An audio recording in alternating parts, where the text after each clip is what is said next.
Simpleng koneksyon ng 3-way switch. 15 amperes circuit breaker. May dalawang linya, yellow line 1, red line 2. At may supply itong 220 volts. Line 1 ay dito natin i-connect sa may marka na 0. Ito ang tinatawag natin na common. Sa kabila, may marka dito na 1 and 3. Ito ang tinatawag natin na traveler. Same lang ang koneksyon dito sa 3-way switch to. 0, ito na ang tinatawag natin na return. 1 and 3, ito ang traveler. Traveler 1 ng 3-way switch 1, dito natin i-connect sa traveler 1 ng 3-way switch 2. Traveler 3 ng 3-way switch 1, dito natin i-connect sa traveler 3 ng 3-way switch 2.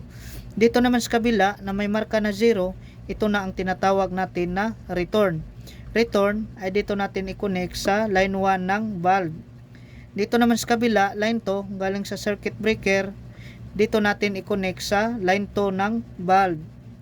On natin ang circuit breaker.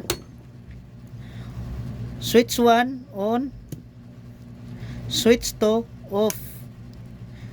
Switch 1 on, switch 2 off.